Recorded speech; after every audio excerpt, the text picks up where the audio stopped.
Introduction to Href attribute. The Href attribute is a crucial part of HTML5. It guides users from one web page to another or to different sections within the same page. Understanding the HTML Href attribute. The Href attribute is primarily used within the anchor tag. It specifies the URL of the page the link leads to. Without the Href attribute, a link wouldn't lead anywhere. The Href attribute can also be used to link to different sections of the same page with the help of the ID attribute. Opening links in a new tab.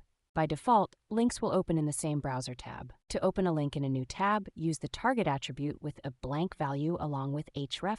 Tips, tricks, and common mistakes. Absolute versus relative URLs.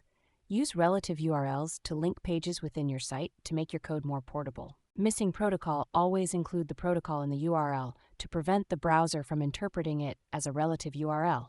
Hash symbol for same page links. Include the hash symbol before the ID when linking to sections of the same page to avoid the browser treating it as a relative URL.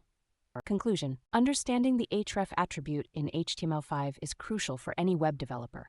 This knowledge allows for the creation of user-friendly websites, enabling effortless site and web navigation.